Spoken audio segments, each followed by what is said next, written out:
Bueno, muchísimas buenas tardes para todos. Agradecemos a todos la puntualidad de estar acá. Estamos el día de hoy ya en nuestra quinta reunión de la Cátedra Regional de Vacunación y este programa ya es nuestra segunda cohorte del 2025 con autoridades regionales y esta es la segunda cohorte.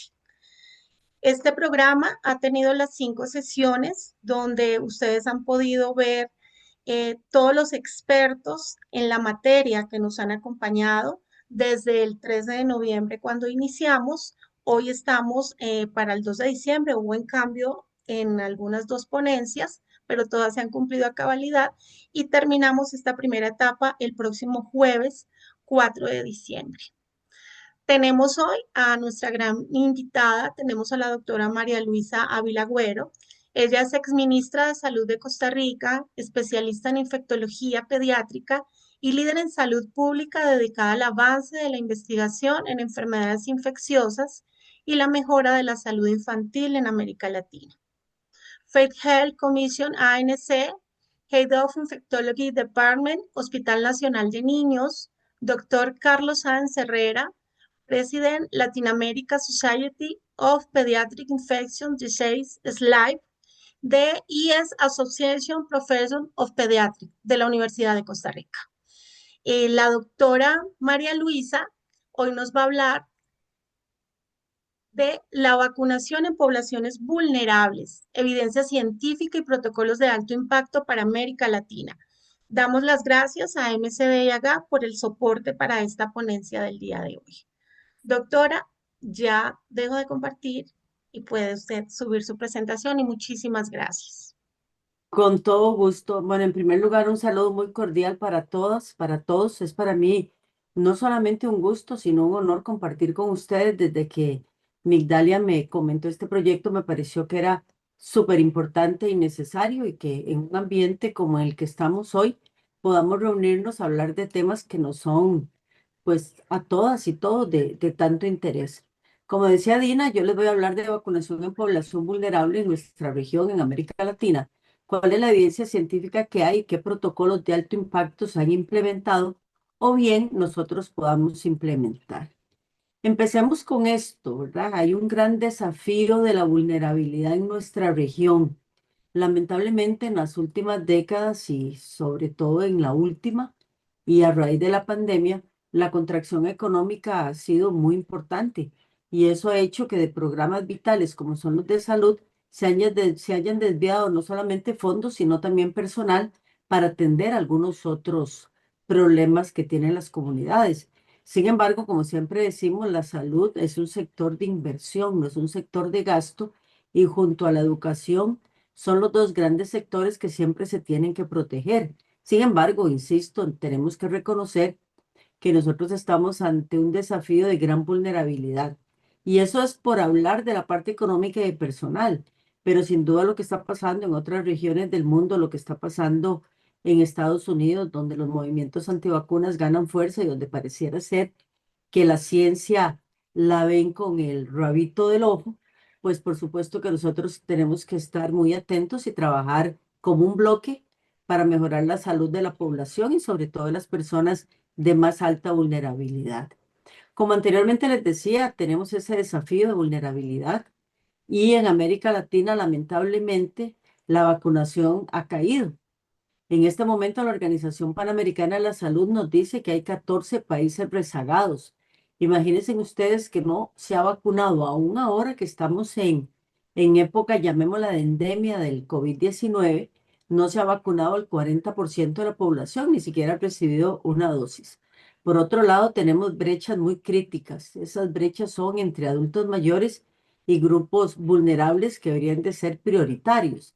Y por supuesto que anteriormente también lo mencioné, esa desigualdad estructural donde la inequidad social y económica representa una enorme barrera, una barrera fundamental para que haya un acceso equitativo, no solamente a la vacunación, sino a los diferentes programas de salud que son tan necesarios.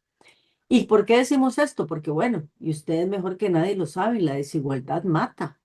Las disparidades en cobertura de vacunación se traducen directamente en vidas perdidas y es un sufrimiento que podría ser evitable en las comunidades más vulnerables de nuestra región. Yo recuerdo hace ya muchos años que Pilar, Edson y yo estuvimos trabajando con el tema de polio y estuvimos por lo menos yo nunca había visto un caso de polio y para mí ver niños paralizados por polio secundario a la vacuna me fue muy impactante y todavía no lo olvido. Y esas son desigualdades porque mientras hay una vacuna que va a evitar que eso pase, la vacuna polio oral se seguía dando. Y bueno, Costa Rica fue uno de los primeros países en la región en asumir un esquema total, aunque no tuvimos afortunadamente casos de polio intramuscular. Entonces, estas disparidades en salud matan, enferman y pueden dejar a las personas con una discapacidad. Entonces, vean ustedes el impacto diferencial de la COVID-19 en personas mayores y en personas con enfermedades crónicas. Hay una mayor mortalidad, 10% más en adultos mayores, que además el adulto mayor en nuestra región está envejeciendo con más de una enfermedad crónica. Incluso en algunos lugares hasta 5 enfermedades tienen estas personas sin asistencia médica y sin dinero suficiente para hacerle frente a estos gastos, que en ocasiones pueden ser gastos catastróficos. Entonces, adultos mayores con enfermedades crónicas se enfrentan a una tasa de mortalidad 10 veces superior a aquellas personas un poco más jóvenes y por supuesto que no tengan enfermedades crónicas. Pero también la gente más joven con alguna enfermedad crónica no transmisible va a tener un riesgo mayor que una persona que sea sana. Por otro lado, también la hospitalización prolongada, un mayor riesgo de internarse y de complicaciones graves que no solamente saturan los servicios de salud, como aquí lo menciono, sino que también esa hospitalización, donde un adulto mayor puede ser que entre, o una persona diabética, no necesariamente adulto mayor, entra por una descompensación diabética, por una crisis hipertensiva, puede terminar con una influenza, con un neumococo y salir peor de como entró al hospital o, peor aún, fallecer. Entonces hay una necesidad urgente de priorizar. Esa es una necesidad imperiosa y requerimos estrategias específicas en diferentes campañas de vacunación masiva para llegarle a esta población a la que no necesariamente tenemos un acceso, llamémoslo fácil. Entonces, ¿qué nos dice la evidencia científica y cuál es la clave para que sea necesario vacunar a estas personas con altos niveles de vulnerabilidad? Bueno, la toma de decisión está basada en evidencia robusta. Esta es fundamental para implementar diferentes protocolos efectivos que realmente protejan vidas. En los últimos años se ha venido migrando de la vacunación pediátrica, que también tiene sus bemoles, porque también hay una población de niños y adolescentes que son vulnerables que no necesariamente estamos cubriendo, pero en términos generales sí se tiene un concepto fundamental de que esa población hay que vacunarla. Pero ahora sabemos que no solamente es el niño, sino es vacunación a lo largo de la vida, donde vacunas para adultos mayores tan importantes como vacuna contra neumococo, contra respiratorio sincitial, vacuna contra herpes zóster, no solamente los protege contra esa enfermedad, sino que les ayuda a tener una vejez más saludable. ¿Por qué? Porque al no darse estas enfermedades, otros aspectos vulnerables, como por ejemplo la demencia o tener algún tipo de discapacidad, de limitación que hace que la persona necesite más ayuda de la que eventualmente debería de tener, pues por supuesto que hace que esa vulnerabilidad aumente. Y todo eso se sabe porque hay muchos estudios no solamente en el continente de las Américas y específicamente en Latinoamérica, sino a nivel mundial, de que son enfermedades que nosotros deberíamos estar previniendo. Y recordemos, siempre prevenir va a ser menos costoso que tratar y por supuesto también le va a dar a la persona la oportunidad de tener una mejor vida. Entonces, ¿cuáles son los grupos que podríamos ver como prioritarios porque son altamente vulnerables? Ya lo mencioné anteriormente, el adulto mayor tiene una vulnerabilidad moderada, pero es una alta prioridad por edad. Y cada vez en nuestro continente las personas mayores están llegando a incluso lo que llaman el superanciano, que son personas que sobrepasan los 100 años, pero muchos llegan a edades tan avanzadas sin tener una buena salud y sin tener una asistencia de un Estado solidario que les ayude a vivir de la mejor manera los últimos años de su vida. Otro grupo que es de alta vulnerabilidad y una necesidad urgente de vacunación son las personas con enfermedades crónicas no transmisibles. Estas personas diabéticas, hipertensas, enfermedad pulmonar obstructiva crónica, alguna neuropatía, etcétera, etcétera, son personas que hay que vacunarlas precisamente para que esa enfermedad que previnamos, que vayamos a prevenir, perdón, no altere aún más la enfermedad que ya además les está causando problema. Migrantes y refugiados, ustedes saben que en este momento hay una gran movilización, no solamente en nuestra región, aunque por sí mismos el hecho de migrar y de ser un refugiado no necesariamente implica que soy una persona enferma. De hecho, la mayor parte de la gente que emigra es personas sanas, adultos jóvenes, niños, adolescentes. Sin embargo, sí son personas de alta prioridad, porque si viene un niño, por ejemplo, sin vacuna de sarampión, pues es un pacientito que puede generar casos secundarios a lo largo de su trayecto para el país de destino en que está pensando llegar. Y no solamente el migrante indocumentado, sino también el migrante que puede venir en avión, que puede venir de Europa, son personas que también tienen su riesgo. Y por supuesto, por las condiciones los refugiados sí tienen una vulnerabilidad alta, sobre todo porque pueden estar expuestos a enfermedades como tuberculosis y sabemos que aunque hay una vacuna, no es necesariamente la mejor vacuna que va a proteger en este tipo de condiciones. Y otro grupo que en nuestra región está aumentando debido a la pobreza, debido a la drogadicción, es la población en situación de calle. Estas personas tienen una alta vulnerabilidad, pero tienen una prioridad limitada por el acceso. Y de hecho ahora se sabe que en vez de tratar de ir por una persona que está en condición de calle y llevársela para un albergue, en 24 o 48 horas se va a volver a la calle. Entonces hay que tratarlos y manejarlos en el sitio donde ellos están. Y por supuesto también en el tema de vacunación, porque no es nada extraño enterarnos de personas que en situación de calle fallecieron por una neumonía por influenza o una neumonía por neumococo. Entonces, sabemos que la vacunación reduce la mortalidad y hospitalización en personas con enfermedades crónicas. Hasta un 70% de reducción en hospitalización cuando se tiene el esquema vacunal completo. Y también sabemos, y muy importante, el tema de la mortalidad infantil, que el impacto de mortalidad infantil en la región en términos generales es de un 90%. Se calcula que las vacunas, junto con el agua adecuada para el consumo humano, son las responsables de un aumento de 30 años en la esperanza de vida y una reducción muy significativa en la mortalidad infantil. ¿Y por qué un niño que nace en nuestra región es un niño vulnerable? Porque cada vez están naciendo menos niños. Y por supuesto, no podemos echarnos la culpa a nosotras las mujeres. Hay mujeres que han decidido no tener hijos o solo tener uno. ¿Y por qué muchas veces lo hacen? Bueno, porque no consiguen las condiciones necesarias en su país y en el que sea para poder mantener y gestionar una familia con más hijos como se tenía en algún otro momento. O simplemente, aunque esté en esas condiciones, no desean hacerlo y es también una posición respetable. Entonces, vacunas contra hepatitis A, vacunas contra HPV, contra papilomavirus humano, han demostrado un impacto colectivo significativo en poblaciones vulnerables, donde no solamente se protege al individuo, sino a las comunidades enteras mediante la inmunidad de rebaño o inmunidad colectiva. Y muchas veces, sí, ahora que antes de que empezáramos la charla, que se estaba hablando sobre los grupos antivacunas, muchas de las veces algún antivacunas dice, bueno, si usted confía tanto en las vacunas, ¿por qué le preocupa la gente que no se vacuna? Bueno, nos preocupa la gente que no se vacuna en primer lugar porque esa persona se puede morir y en segundo lugar porque necesitamos coberturas amplias de 90-95% para algunas enfermedades para lograr esa protección comunitaria o esa inmunidad de rebaño que es tan necesaria. Ahora bien, protocolos de alto impacto y estrategias regionales.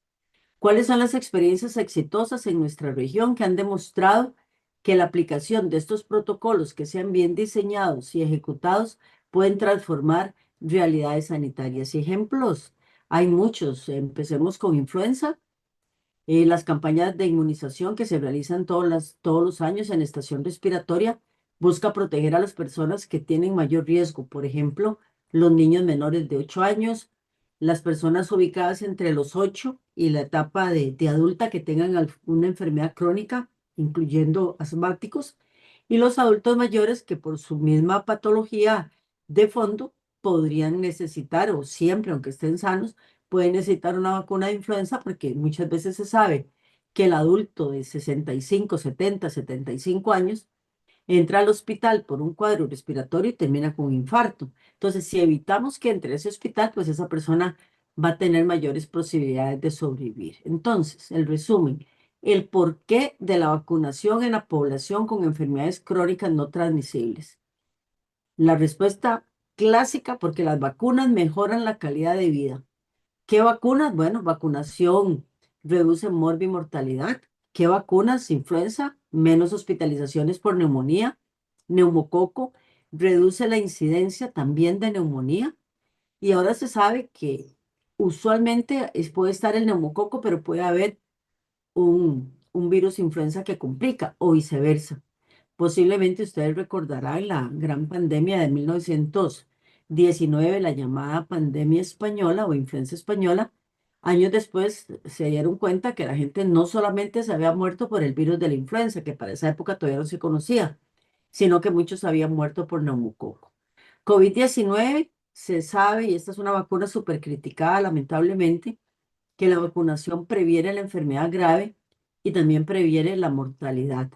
Hepatitis B, la seroprotección logra con dosis altas, logra una seroprotección adecuada y la hepatitis B es una vacuna que se pone en la niñez pensando a largo plazo, porque si yo adquiero hepatitis B cuando soy niño, tengo mayor riesgo de desarrollar un cáncer de hígado o desarrollar una cirrosis hepática, aunque nunca haya tomado ni siquiera una gota de alcohol, porque es la principal causa de cirrosis no alcohólica en población adulta. Herpes zóster, como anteriormente se les mencionaba, la reactivación severa de esta enfermedad se ve reducida. El zóster cada vez, esperemos, lo vayamos viendo menos, porque la vacuna de varicela que se aplica en la niñez protege a largo plazo contra el zóster. Sin embargo, muchos países, incluyendo Costa Rica, espero que ya pronto pongamos la segunda dosis, los países tienen una dosis, entonces a uno le puede dar una infección leve, no le va a pasar gran cosa, no, a menos que sea inmunosuprimido, pero cuando sea adulto, si me dio varicela, voy a tener mayor riesgo de un zóster. Y el zóster en el adulto, el primer cuadro puede ser el clásico que es en el tórax, pero la segunda recaída puede ser a nivel ocular. Y además el hecho de darle medicamento, en este caso aciclovir, que es el antiviral específico, lo que puede ocasionar es un daño a nivel renal. Entonces ustedes pueden ver cómo una condición que puede haber tenido siendo joven me puede afectar cuando ya soy una o adulto mayor. Y quería también hablarles de los niños, por lo que anteriormente refería. Los niños ahora, cada niño que nace debería ser considerado un niño preferencial. Y no importa de dónde venga este niño, tenemos que protegerlo, darle lo mejor en educación, en alimentación, en vacunación, en posibilidades de que llegue a ser un adulto, en primer lugar, productivo para sí mismo y por supuesto también en segundo lugar para la sociedad. Y ahora por primera vez, y en esto yo estoy segura que si aquí hay pediatras o hay mamás que tuvieron un niño con una bronquiolitis por respiratorio sincitial, lo saben perfectamente. Ahora nosotros ya tenemos dos muy buenas estrategias de prevención. Y en los países donde esto se ha aplicado, empezando por Chile, Paraguay, que ya tiene resultados muy interesantes, Argentina, que está aplicando vacuna, Chile y Uruguay el monoclonal, en este momento Nirsevimab, aunque hay otro que viene de camino, que es el Clesrovimab. Estos dos medicamentos, estos dos productos están logrando lo que fue un sueño para todos nosotros, reducir las hospitalizaciones, reducir la necesidad de unidad de cuidado intensivo, permitir que durante la estación de los virus respiratorios se sigan operando niños y la verdad que esto es súper emocionante y muy alentador. Y nosotros recientemente tuve el gusto de tener una publicación en Lancet Regional Health, donde hablábamos de que el respiratorio sincitial en nuestra región es un desafío. A nivel mundial, más de 100.000 muertes anuales, sobre todo en niños menores de 5 años y principalmente en países de ingresos bajos y medios. Es la primera causa del virus respiratorio sincitial de enfermedad respiratoria aguda en el lactante y es el responsable de admisiones a unidades de cuidado intensivo y hospitalizaciones en pediatría, llamémosla general o intermedia, donde estos pacientes muchas veces necesitan un soporte ventilatorio. Afortunadamente era hoy hay soporte ventilatorio no invasivo, pero antes eran pacientes que había que ponerles un tubo en la tráquea y ventilar en cuidado intensivo. Y estos niños además con un altísimo riesgo posteriormente de desarrollar asma. Así es que el hecho de poder tener estas opciones de prevención abre una nueva era en el manejo de las infecciones respiratorias, pero como siempre tiene que ser con equidad. Entonces, recapitulando, estas son las estrategias, la vacunación materna, que es una vacuna bivalente contra el respiratorio sincitial que se puede aplicar a partir de la semana 24. Algunas le están poniendo a partir de la semana 32 en el embarazo. Esto está haciendo Argentina con resultados bastante interesantes. Costa Rica ya empezó con esta estrategia y por lo menos en cuanto a cobertura nos está yendo muy bien. Y los anticuerpos monoclonales, Nirsevimab y Clesrovimab, que es para lactantes. Pero aquí tenemos que tener la precaución de que si nosotros empezamos con vacuna, necesariamente tenemos que comprar el anticuerpo monoclonal. ¿Por qué? Porque si la mamá no se vacunó o el niño nació prematuro, por los momentos de aplicación en la madre, son niños que necesitan recibir un monoclonal en el primer año de vida. Y no solamente en el primer año, todavía no está tan regulado para segundo. Para segundo año se habla más de niños que tengan enfermedades crónicas, que haya nacido prematuro, que sea asmático, que tenga alguna enfermedad de fondo. Pero en realidad, si nosotros desmenuzamos el dato en el segundo año, muchos de los niños que se enferman y terminan hospitalizados eran conocidos sanos. Entonces, esta estrategia es una estrategia que tiene que utilizarse en términos generales combinada o, como por ejemplo Chile, Chile apostó solo por monoclonales y le ha ido bastante bien. El problema son medicamentos bastante costosos, pero si uno saca el costo-beneficio, sin lugar a dudas, supera la inversión que se está haciendo con creces. Ahora, en esto, como les decía, la equidad es el verdadero desafío. La ciencia ya nos dio la posibilidad de prevención, pero el acceso por ahora en nuestra región es desigual. Seguimos teniendo sistemas terriblemente fragmentados. La vigilancia no es inclusiva. Nosotros solo sabemos, a menos que se haga algún estudio, solo sabemos si es un respiratorio sincitial si el paciente se hospitaliza.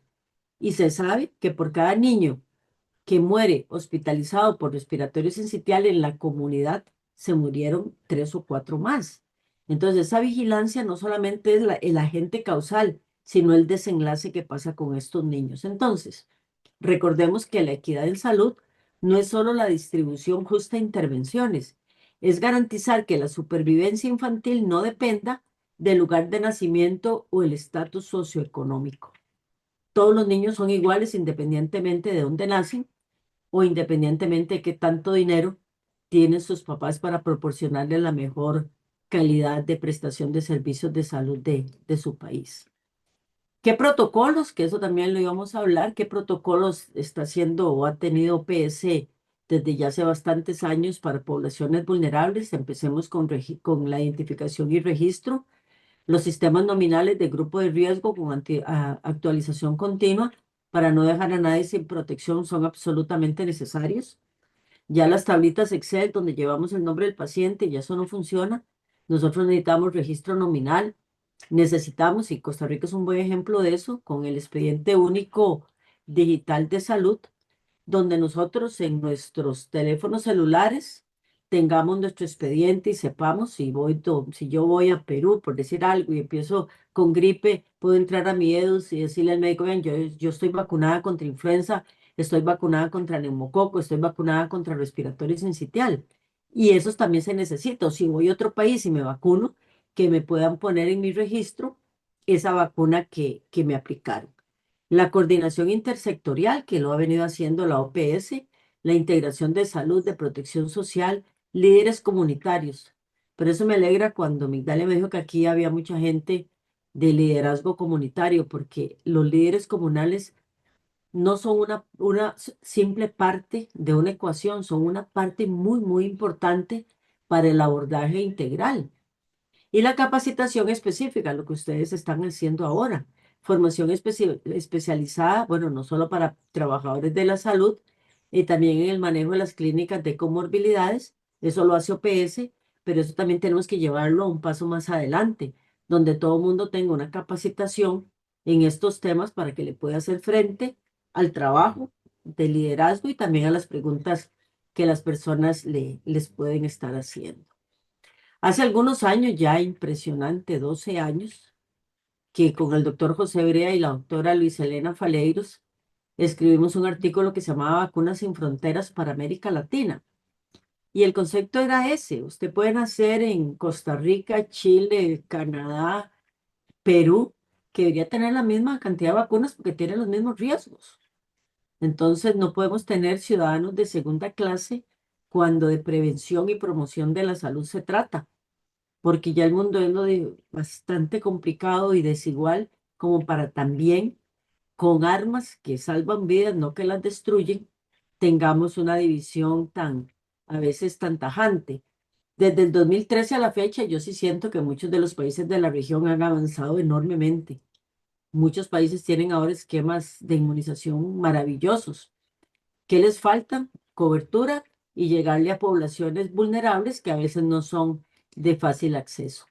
Un programa que es muy bueno es el de la Semana de la Vacunación de las Américas, que es un ligado de impacto regional. Funciona desde el año 2002 y esta iniciativa panamericana ha vacunado a más de 1.000 millones de personas en poblaciones vulnerables.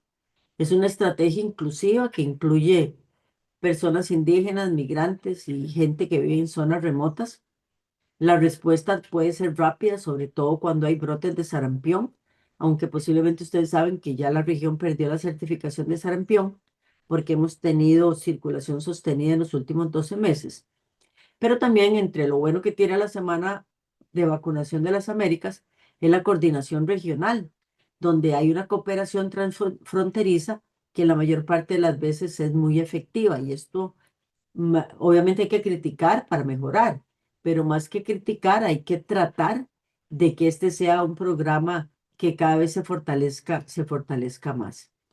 Por supuesto que vamos a tener muchos desafíos científicos y logísticos, pero para ello necesitamos comprender las barreras técnicas y operativas que permiten anticipar soluciones y mejorar la efectividad de las intervenciones. Sin datos no somos nada. La eficacia es variable según las vacunas que ustedes estén aplicando en pacientes inmunodeprimidos o en pacientes que tienen enfermedades crónicas. La respuesta no es igual, incluso en obesos, que también son un grupo de riesgo y son un grupo vulnerable. La respuesta vacunal es menor que en una persona que tenga un peso adecuado. Seguimiento personalizado, se necesita las dosis de refuerzo y un monitoreo adaptado a cada condición. Y la infraestructura, que cada vez es más compleja, cada vez necesitamos mejorar y tener más amplia nuestra cadena de frío. Y también necesitamos garantizar acceso en zonas rurales y fronterizas remotas donde no se tiene las facilidades de una ciudad.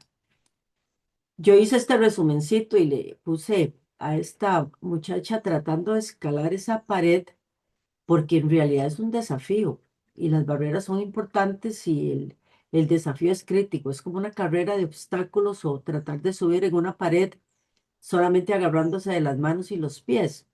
Entonces podríamos decir que las barreras y desafíos son, en primer lugar, inequidad territorial, menos puntos de vacunación en áreas rurales, barreras logísticas y de acceso, horarios incompatibles. Si yo soy una mamá que tengo 3 chiquitos, tengo que trabajar y salgo a las 3, 4 de la tarde con los problemas de tránsito en nuestras regiones, me cierran el vacunatorio a las 4 y yo voy a llegar a las 5, pues imposible. Entonces aquí los horarios tienen que ser adecuados y tenemos que tratar de solucionar problemas de transporte. El problema de transporte tiene que ver con la salud. Fragmentación de los sistemas de salud, atención primaria especializada está descoordinada.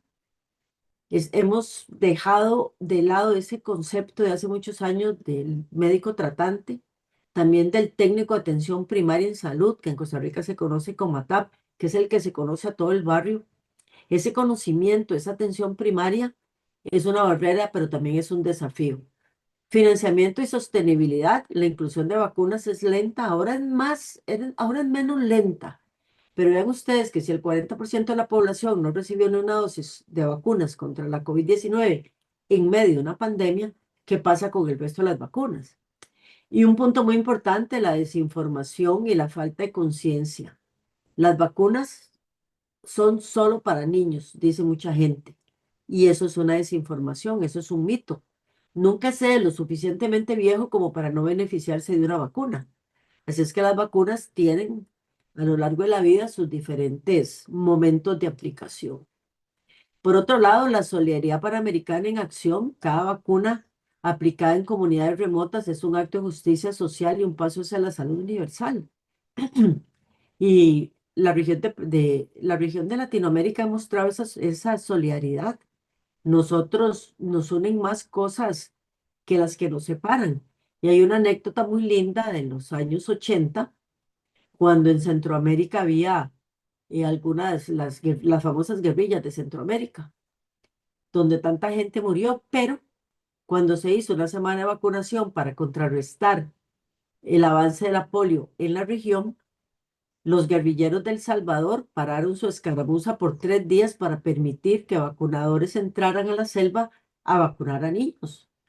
Esto lamentablemente no siempre se da, pero es una muestra de que sí se puede. Claro, lo ideal es que no haya guerras, obviamente. Y yo como ciudadana de un país pacifista, eso es lo que yo quisiera. La guerra no lleva a nada bueno, pero eso es un ejemplo de que cuando se quiere se puede y que la solidaridad tiene que seguir siendo una característica de la humanidad. Las innovaciones tecnológicas para alcanzar a personas vulnerables. Bueno, la tecnología bien aplicada puede cerrar brechas históricas y transformar la accesibilidad de servicios de salud en comunidades marginadas. Por ejemplo, las aplicaciones móviles que les comentaba en Costa Rica, el EDUS, el registro digital y seguimiento en tiempo real de historias de vacunación personalizadas, de historiales de vacunación personalizadas, alertas tempranas, sistemas inteligentes para detectar brotes en comunidades remotas antes de que éste se propague, telemedicina, el monitoreo post-vacunación especializado para pacientes crónicos sin necesidad de que el paciente necesite ser trasladado de su comunidad a un centro de salud. Tenemos retos pendientes y algunas recomendaciones para América Latina. Y quizá lo más importante es que tenemos que reconocer con honestidad los obstáculos que persisten, ya que ese es el primer paso para diseñar soluciones efectivas y sostenibles. Solamente siendo conscientes de cuáles son nuestros problemas y cuáles son las cosas que nos faltan y cuáles son los obstáculos que aún tenemos, es que nosotros podamos encontrar soluciones que sean adecuadas, no es negando, no es decir, mi programa de nacional de inmunizaciones es el mejor porque yo compro vacunas, porque gasto tanto dinero. Bueno, sí, pero ¿a quién le está llegando? Está cubriendo a toda la población, está cubriendo a las personas que tienen condiciones especiales que ameritan ser prioritarios. Y eso no tiene nada de malo, que hay perfecto, no hay nada perfecto. Entonces nosotros lo que debemos tender es a tratar de que nuestros programas sean los mejores posibles. Por otro lado, los retos persistentes, como les decía, datos incompletos, falta de información desagregada por edad, sexo, condición crónica u otros determinantes sociales que impiden una planificación precisa. En muchos lugares las personas ni siquiera tienen un registro de que nacieron, son desconocidas totalmente para un sistema. La infraestructura insuficiente, centros de salud con recursos limitados en zonas marginadas, donde la necesidad es aún mayor. Y sobre todo esta desconfianza y desinformación, la circulación de mitos y fake news que generan resistencia en comunidades vulnerables con baja alfabetización sanitaria. Esto es algo que también debemos de hablar y ojalá que en algún momento podamos reunirnos a comentar cómo podemos combatir esta desinformación.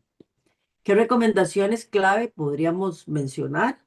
El fortalecimiento de los sistemas de información, invertir en vigilancia epidemiológica robusta con datos en tiempo real y análisis predictivo, pero conste, no tener el dato no es razón para no actuar, ¿verdad? Yo no puedo esperar el ultrasonido para operar a un paciente que tiene toda la clínica de una apendicitis aguda.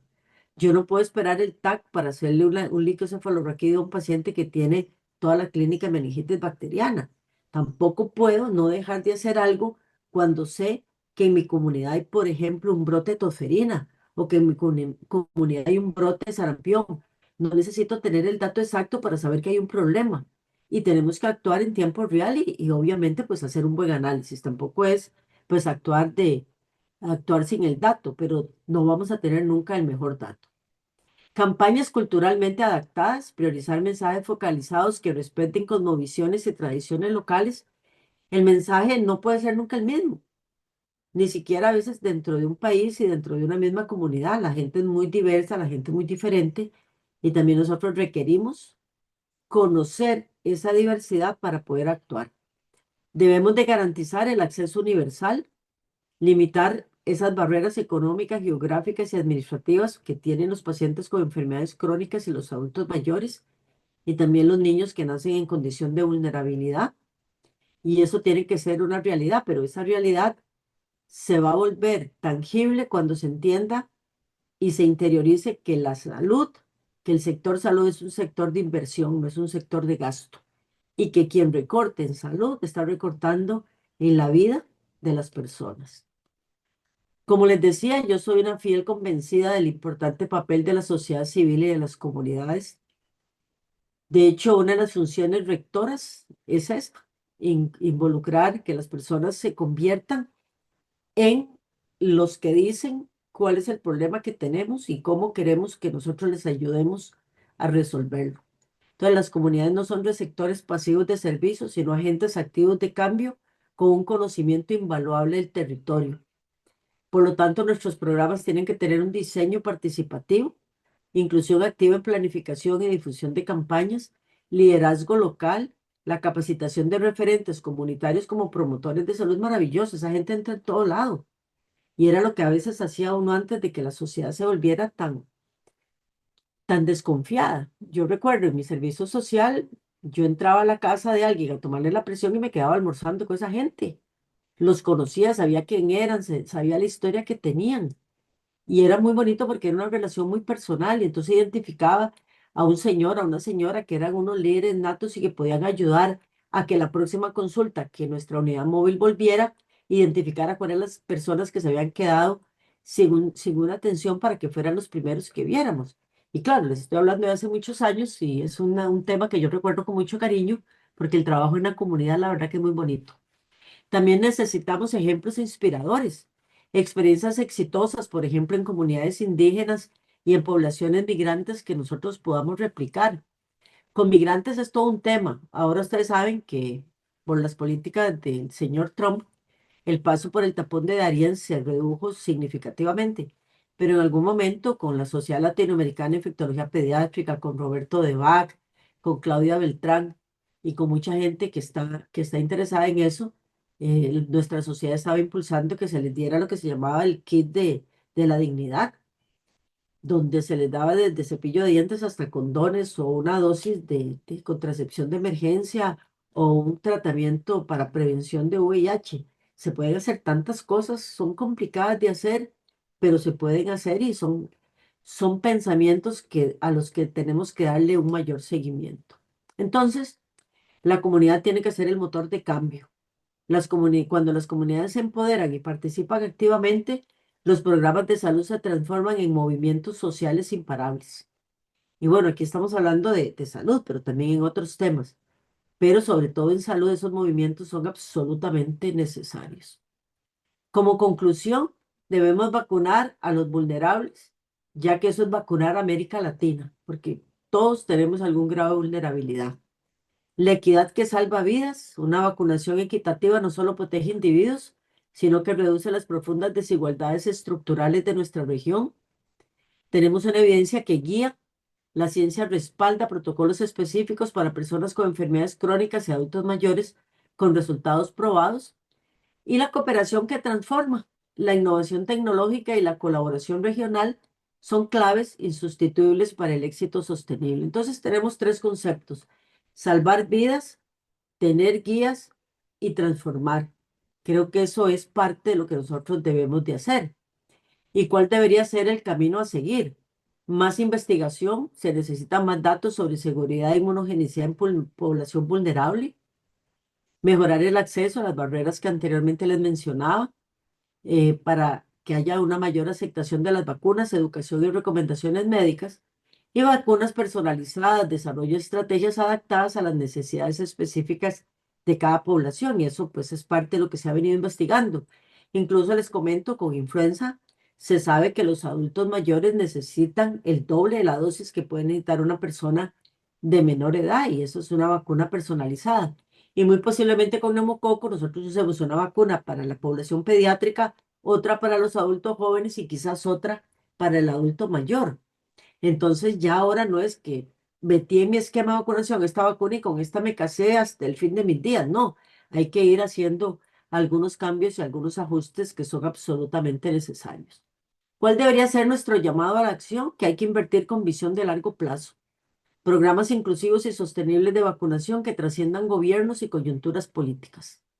Fortalecer alianzas multinivel, colaboración efectiva entre organismos internacionales, gobiernos locales y organizaciones locales. Y lo que nos dice la Agenda 2030 de la Organización Mundial de la Salud, no dejar a nadie atrás.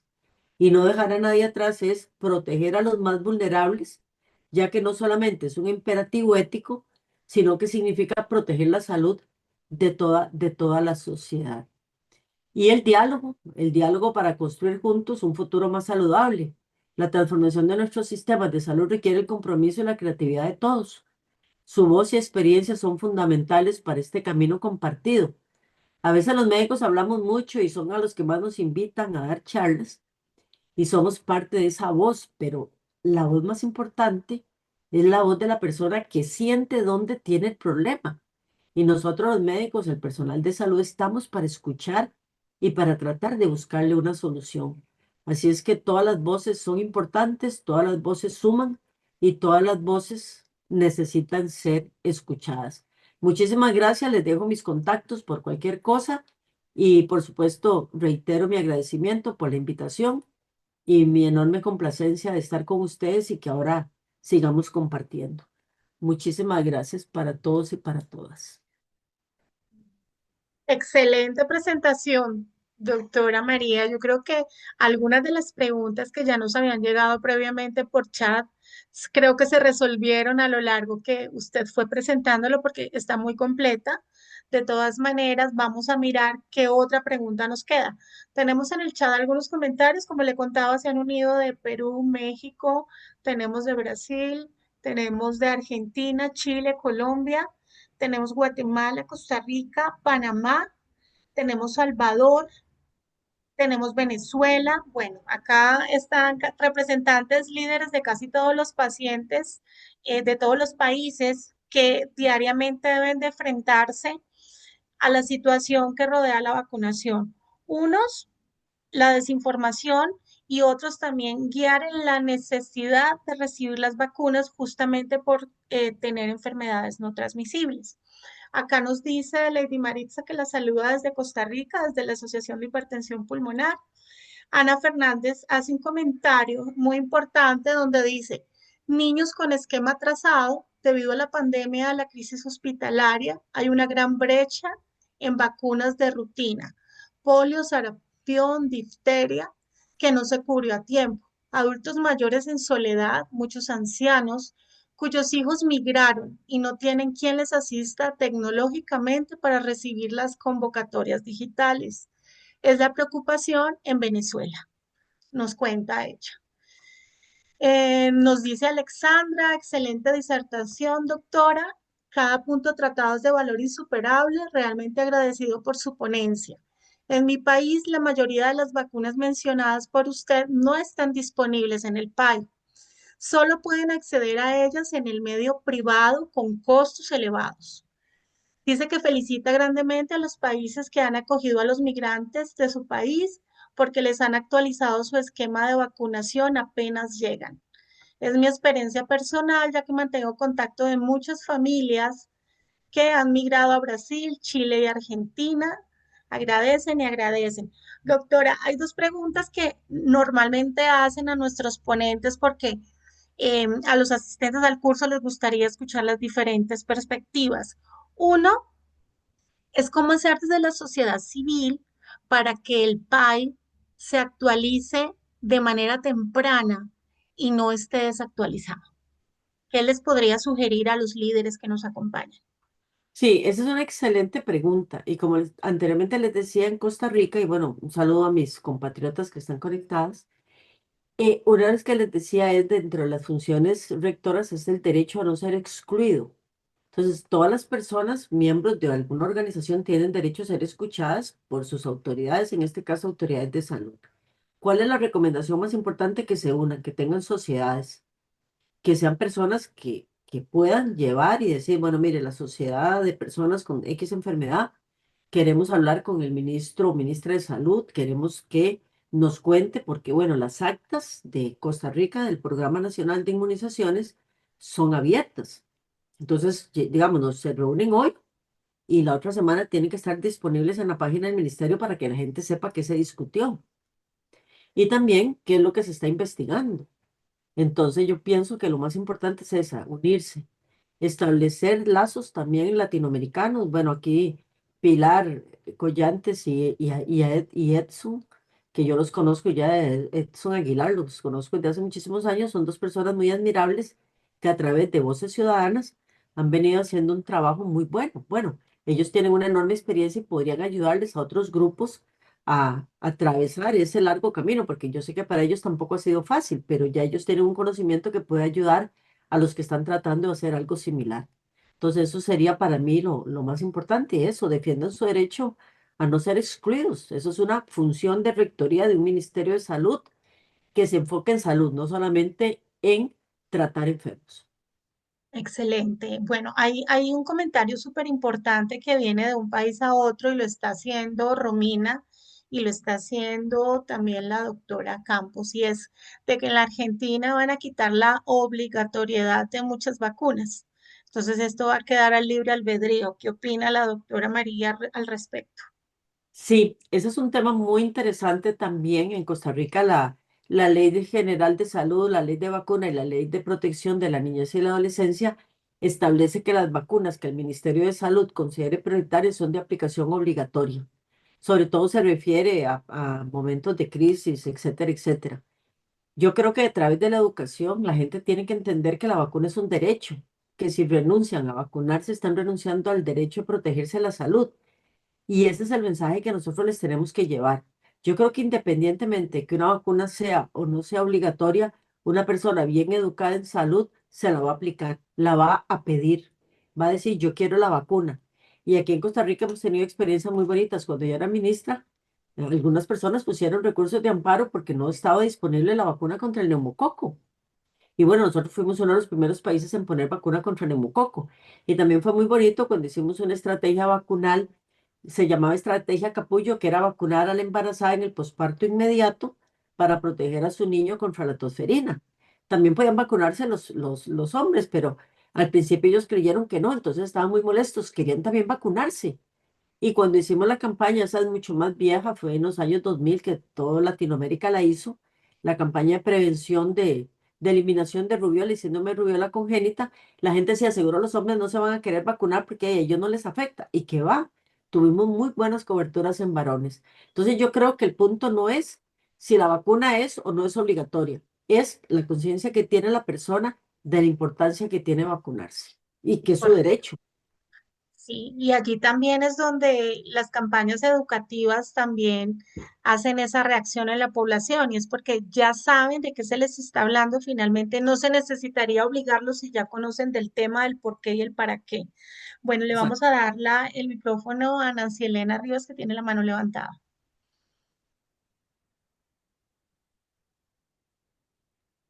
Bueno, muy buenas tardes, doctora, un gusto, verla por acá.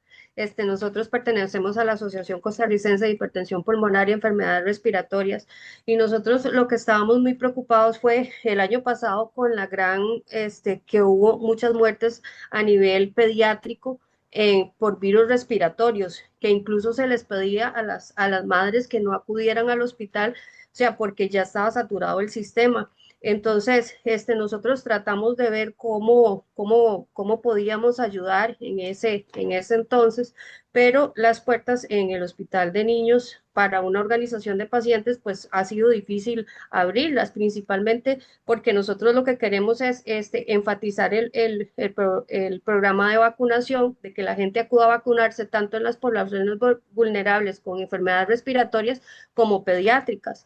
Entonces, queríamos más bien solicitar su consejo para ver de qué forma nosotros podíamos incidir de alguna forma como organización de pacientes, cómo podíamos hacer.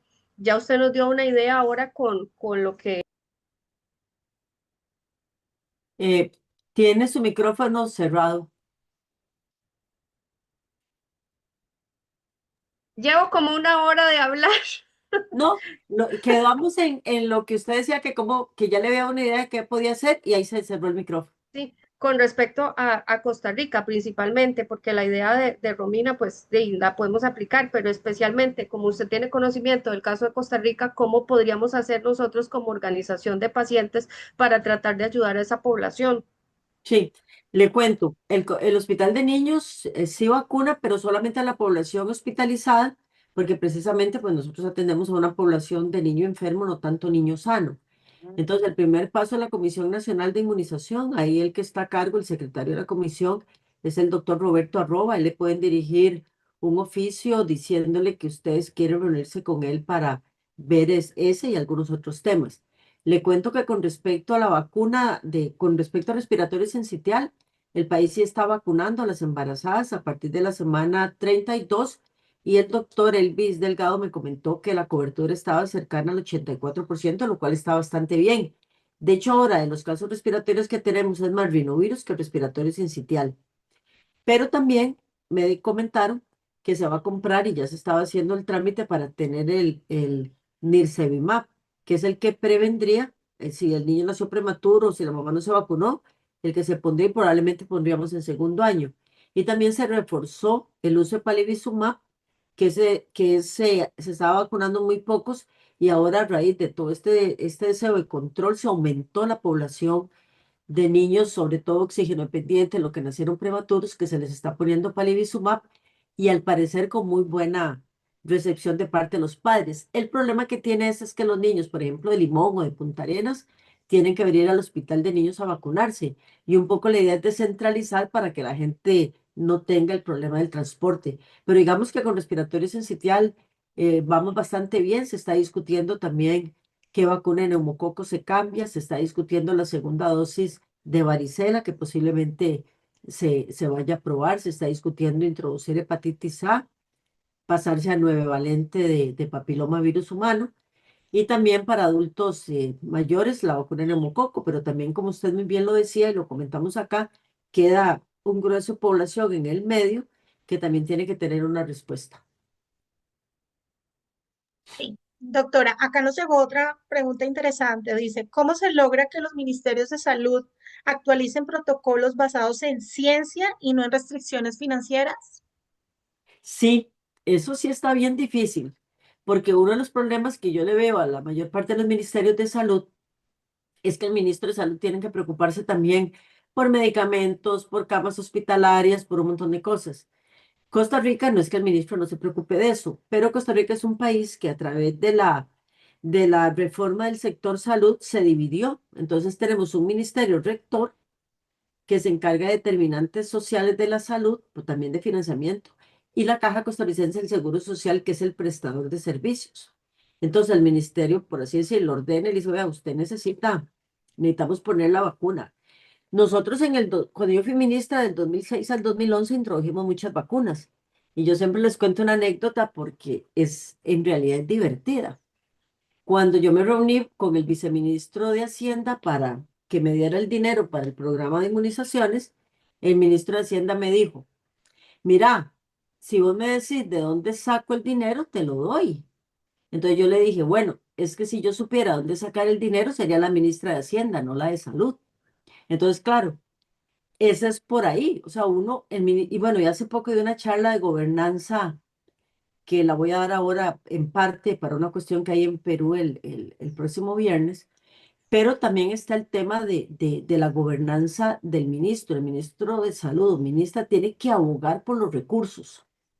No es que me digan a mí, bueno, decime de dónde lo saco, porque el ministro tiene que decir, mire, yo tengo esta población que requiere esta vacuna. Pensemos cómo la vamos a implementar. Pensemos si vamos a empezar con los más, con los que la necesitan más, que son, por decir algo, los chiquitos de 2 meses de edad. Pero y vamos viendo cómo ese presupuesto va creciendo.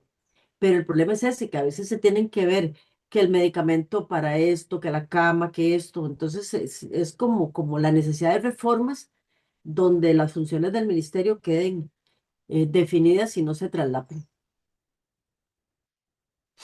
Creo que esa era una de las preguntas más esperadas. Doctora, acá tenemos algo interesante. Dice, ¿cómo pueden los pacientes convertirse en educadores confiables para combatir la desinformación? Sí, yo igual creo que a través de asociaciones, a veces en solitario no se pueden hacer muchas cosas y también a veces en solitario puede ser hasta peligroso. Ustedes han visto cómo algunos grupos antivacunas vienen amenazando a las personas. Entonces una persona que salga a defender mucho vacunas sola es una persona que podría correr un riesgo y tiene que cuidarse. Entonces también a través de las sociedades científicas, nosotros en Costa Rica tenemos la Asociación Costarricense de Infectología y la Asociación Costarricense de Pediatría y otro un montón más, pero digamos las más específicas para vacunas. Entonces formar parte, comprometerse con la comunidad, pueden poner cosas de su experiencia propia, como pacientes con enfermedades crónicas que recibieron, por decirle algo, la vacuna influenza, o decirme cuando la gente dice, es que mire, la vacuna me vacuné contra influenza y me dio gripe. Una persona bien informada en salud le va a decir, mire, yo soy una persona que tengo, por decir algo, asmática, y mi médico me explicó que la vacuna es virus muertos que no se van a replicar y por lo tanto a mí no me dio influenza, puede haber sido un rinovirus, que son los que ahora más circulan. Pero para tener todo ese grado de conocimiento, número uno, hablar con su médico tratante, número dos, con las sociedades científicas y número tres, formar parte de las sociedades civiles que luchan por mejorar la salud, comprometerse Así es. Sí, así es. Nosotros como anécdota en Colombia también tenemos la de la priorización para la vacunación de los pacientes con hipertensión pulmonar. Desde la Fundación Ayúdanos a Respirar no estábamos priorizados los pacientes y debimos documentar, trabajar con sociedad científica y pedirle al ministerio que nos priorizaran, justamente porque eran los pacientes que más protegidos necesitaban estar con la hipertensión pulmonar. Dio resultado, logramos estar priorizados en el tercer grupo que salió a vacunarse y bueno, los pacientes pudieron volver a rehabilitación, volver a citas presenciales, recuperaron en gran parte lo que se hacía en una vida normal. Y allí es donde también quiero recalcar lo que usted comenta de trabajar con la sociedad científica, porque juntos puede llegar el mensaje mucho más claro, contundente y con fuerza a gobierno, que finalmente es el que necesitamos muchas veces convencer. Ujú. Es un mensaje súper increíble. Ahora, doctora, ya tenemos esta última y es, ¿qué innovaciones o tecnologías están cambiando la forma de vacunar en alto impacto que nos pueda compartir? Sí, nada más un comentario. Por ejemplo, acá en Costa Rica existen las juntas de salud a raíz de lo que Nancy Elena Rivas mencionaba. Entonces, a veces cuesta mucho que esa junta de salud funcione porque la gente no se mete. Entonces, Mm. tratar, digamos, averiguar, bueno, mi comunidad tiene una junta de salud donde yo puedo formar parte de ella.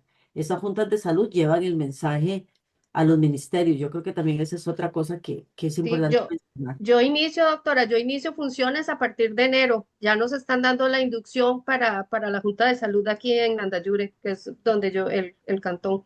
Ay, Buenísimo, qué bueno, los buenísimo. felicito. Por cierto, yo Sí, hice servicio social en Nandayure y todavía tengo muy buenos recuerdos del lugar, de doña, Cardona. sí, me dije especialmente doña María Eugenia, la señora de la soda, me imagino. Sí, claro, sí, Sí, sí, ella falleció hace algún tiempo, pero sí la recordaba con mucho cariño. sí, yo igual a toda la gente de Nandayure. Qué lugar tan hermoso. La verdad que podría volver a Nandayure un año de ex servicio social extra. Cuando quiera, doctora, la podemos invitar a una charla cuando ya yo esté en la Junta de Salud, en funciones, yo la puedo invitar a una charla para que nos dé una charla de estas de vacunas porque me parece súper interesante. Sí, sí, invíteme, yo voy con mucho gusto. qué chévere. Gracias. Además, Sí, necesario, es muy necesario que puedan hacer ese relacionamiento donde está la experiencia, la institucionalidad y algo tan importante como es el movimiento asociativo, haciendo un trabajo que no se hace desde gobierno, sino que se hace desde el tercer sector. Bueno, sí, doctora, muchísimas gracias. Le han dejado muchos mensajes mencionando los antivacunas, la desinformación, acerca también de están de acuerdo con el comentario de Nancy y dicen que tienen una charla excelente sobre vacunas y bueno, seguir trabajando por todas las personas que no solamente no se quieren vacunar, sino que tratan de persuadir a otros de que no lo hagan. Entonces, exactamente. doctora, le agradecemos muchísimo por esta excelente cátedra del día de hoy. Recuerden que el próximo jueves a la misma hora, a las 5 de la tarde, tendremos la última sesión de esta cátedra por el 2025 y ya regresaremos el próximo año con otro panel muy interesante. Agradecemos a ustedes la asistencia y van a poder también tener esta grabación nuevamente en el canal de YouTube de Latin Health Leaders para que lo compartan con más personas que esta información les va a llegar increíble. La doctora tuvo una explicación supremamente clara y completa. Entonces, muchísimas gracias a todos. Gracias a todos. Hasta Gracias, luego. se cuida, Gracias. nos vemos pronto. Un abrazo, María Gracias. Luisa.